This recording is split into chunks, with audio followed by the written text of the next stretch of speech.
right, coming in with Ty Hoskin, Marty Fitz, with Shake and Ty. Dude, it's awesome to see you too, man. It's been a little bit to having you back here in the lab here. We're gonna bring Johnny up here in a second here. Ty's joining us from Toronto, Ontario, I think. Hey, Ty. Toronto, you betcha. I've never heard it said like that, but yes. Yeah, I don't know what that was. So listen, it's time for center stage. We got Ty Hoskin joining us today, a public speaking coach who's all about transforming how you approach communication. He teaches people to stop viewing speaking as a performance and start seeing it as a practice. When I reached out to Ty on the show, I said, Ty, why don't you come join the show? He's like, hey, man, we got to talk about practice speaking instead of always focusing on getting on biggest stage for this whole idea of an opera. The lights are all on. Here's the thing. If you've ever struggled with public speaking, this conversation I know digging into is going to change your perspective. Ty, my friend, welcome to the show. Let's get into the basics of this whole thing. How did you come up with this approach? When I said you come on the show, you're like, Keith, let's talk about public speaking as a practice instead of as a performance. And I'm looking at you to look at our buddy Rich, because I think often when we think about speaking, we're going, okay, I got to get on stage and I got to perform. But you're just like saying, no, man, it's just about practice every single day. Ty, lean into this idea of practice instead of performance. Yeah, this is something that I've really struggled with actually a lot of my life. So going back, I used to play piano when I was growing up. And so I was that kid whenever a competition came around, I'd just be sitting there waiting for my turn, breathing heavily, staring at the ground. My mom would try to calm me down. She'd be like, what kind of food do you want to get after? And I'd be like, don't talk to me. I'm in the zone.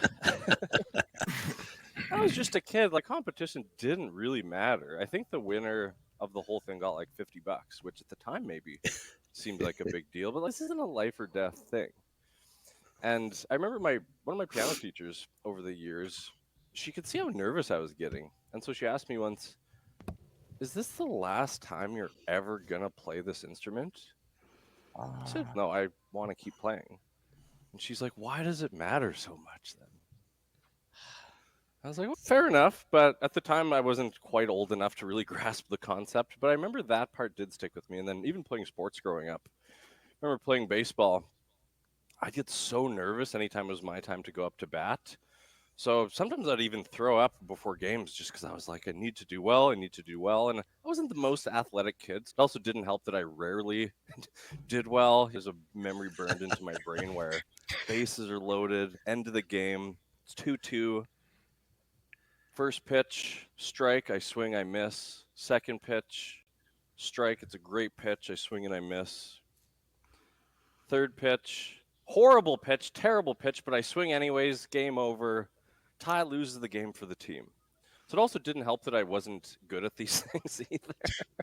That certainly didn't help my case, but I just put so much pressure on myself, which ultimately made it worse. Is this the last time I'm going to play piano? No. Is this the last time I'm going to play baseball? Probably not. So why is it such a big performance? And this carried with me into adulthood when I entered the professional world, and I was a really shy, nervous, pretty awkward kid. And then that transitioned into a pretty shy, nervous, awkward adult. First job, I remember like throwing up before the baseball games. I'd even throw up before group meetings at work sometimes because I was just like, I need to sound good. I want to sound smart. I want people to like me. Why won't they like me? So that really made things 10 times harder on me than it had to be. And it was actually, speaking of the baseball, it was actually me coming across a sports psychology video when I was selling life insurance. And it talked about how athletes perform way better in practice. I believe the psychologist was Alan Goldberg, if I remember correctly. And so he talked about how athletes can go through major slumps, like professional athletes, but then they can just crush it in practice and be exceptional. And it's all about the way that they're approaching it. So we talked about just thinking of everything like practice, even the performance situations. So with this, basically just a little bit more loose, you're a little bit more relaxed. You're not taking it as seriously. And it sounds easier said than done.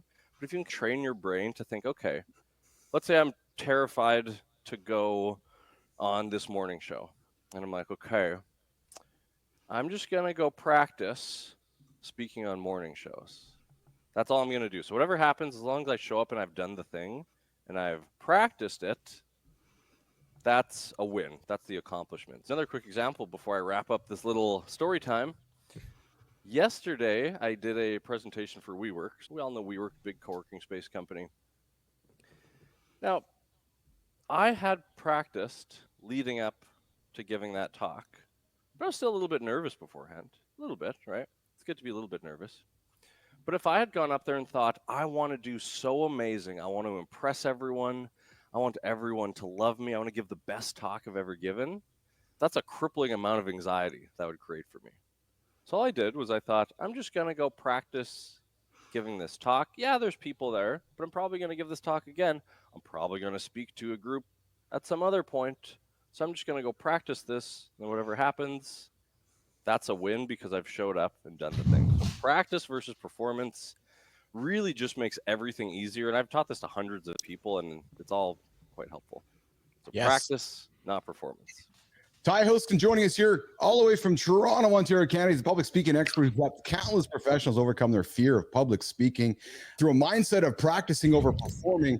Quickly, Ty, before we wrap up this segment, one little bit of advice for our friend Richie.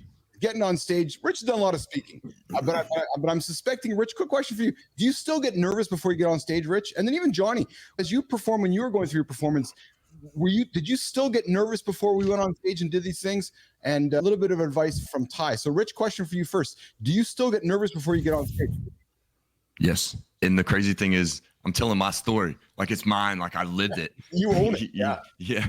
But yeah, absolutely. The conditions are always different. It doesn't matter what it is, but you put that on yourself. So I like where Ty is coming from because it's a mental thing that we place on ourselves. Yes. But yeah. I'm always, I want to learn. I'm a sponge, man. Feed me. So I love it, Ty. Yeah. Johnny, what about you, man? Do you, I know it's been a while since you've been in the wrestling ring and it's been a while since you've been on the old bodybuilding stage, but do you still struggle with that nerves when it comes, or did you struggle with nerves when it came to performing live, Johnny? Yeah, when I was younger, I developed a system for myself without even really knowing it. I was one of those, just like Ty, where I was over the top nervous. I had the expectations I put on myself were so great that I would just be, I would sometimes even be shaking. And basically what would happen is when I was young, I would get myself so wound up that my system would just basically start settling itself down, almost like some sort of a weird survival mechanism. It would just happen. But I had to get to this like really over the top, uncomfortable place. Once I started to realize that was happening, then I started to promote the idea that I would start to relax. And as I practiced this more, once I became aware, I started to practice it. And then once I became where I was an adult and this was happening back when I was in school, if I had to talk in front of the class or especially read in front of the class.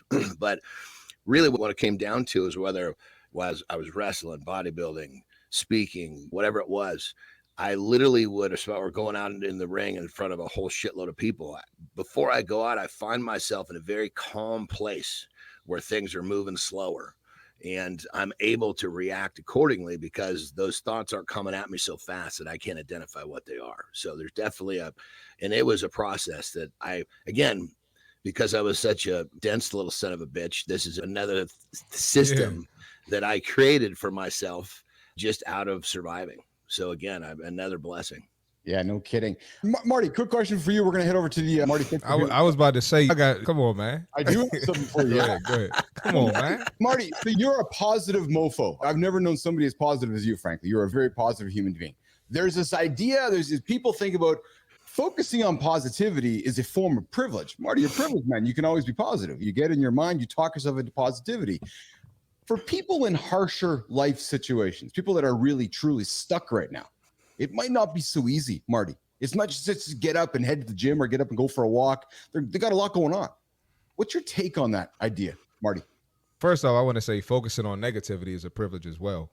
And in my opinion, the fact that we got so much stuff going on in life, we got work, we got family, I feel like it's too much stuff going on to be focusing on negativity.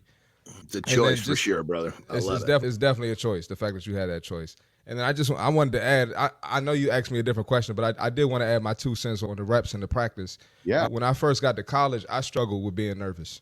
That was the first time, because I was in a college town, so I would go to the mall, fans would know me, And I was first time coming off the bench playing behind older guys. So I used to get super nervous. I would get yanked out the game for one mistake, right? And so what helped me was going to the gym, getting extra shots and getting extra reps in to make sure I was ready. And that's how I learned repetition is everything. Always stay ready for the opportunity, even if it isn't present or it looks like it's not even coming. So sorry, I forgot your question. No, dude, but no. I did want to add that in. And now even with my show that I do outside of here, you ain't never gonna catch me being nervous. I used to be nervous. I used to look at the comments and people would be like, "Hey, Chris, give it up." Like people would come on the show and comment that, "Give it up. Your basketball career didn't work out. Stop talking about fitness. You're only doing this because basketball don't work out." They would come on the show and write that on my live show. And so I just kept getting reps in. 3 shows a week. Last week I did 5 shows. So just repetition is everything. I love it. And when You those get those jealous reps in. when the jealous little bastards come in and talk Yeah. smack, it just tells you you're on the right track. I got That's you. it. If they're That's it. talking smack, you know you're on There the we right go, track. baby. There you go. Sorry about that, Keith. I had to throw that in there. I couldn't help it. So no apologies. I'm glad you shared that because I've witnessed that, and now I have the seed of what I've seen transpire. Right, knowing that little story about you explains a lot about why you show up the way you show up every single day. And I didn't know you were nervous before. But hey, listen, Ty, you've given us a lot to think about as we've had our conversation today. Before we wrap, in a minute or less, what's the one key takeaway you want Business Athlete Nation to remember about adopting this idea of practice mindset in public speaking? Ty Hoskin. Think of every situation as practice. So we're even talking about the performances. So if you're actually on the stage, that is practice. If you're having a tough conversation, that's practice for having tough conversations. If you're speaking in a meeting, talking to a huge prospect that you want to get, that's practice for those situations in the future. So thinking about every situation, and public speaking isn't just on a stage. Public speaking is speaking to another person, in my opinion, in any situation. You're in public and you're speaking. So think of all of these situations as practice. Take the pressure off. Just focus on the little bits you can do each day, and you're going to be surprised how much easier speaking becomes. Awesome. All right, Ty Hoskin joining us here, teaching you about changing your life, nation, the power of the practice mindset. Ty, you come back, hang out with us again sometime, my friend. Good to have you here. Listen, if that conversation resonated with you, I invite you to hit the like button. With Shake and Shelly, I see you in there. I see you, Shinko. I see you, Good Time. I see you, Cosmic. Yes, I do see you guys. I feel like I'm doing Romper Room right now. Listen, we want to hear how you are turning your challenges into strengths. I want to hear that. Remember, Mornings in the Lab is on every single day at 8 o'clock Eastern Time on YouTube, LinkedIn, and X, the only show that keeps you guys accountable and ready to crush your biggest goals. Now you guys hear those tunes. Yeah, that's Marty's intro. I can see him getting prepped.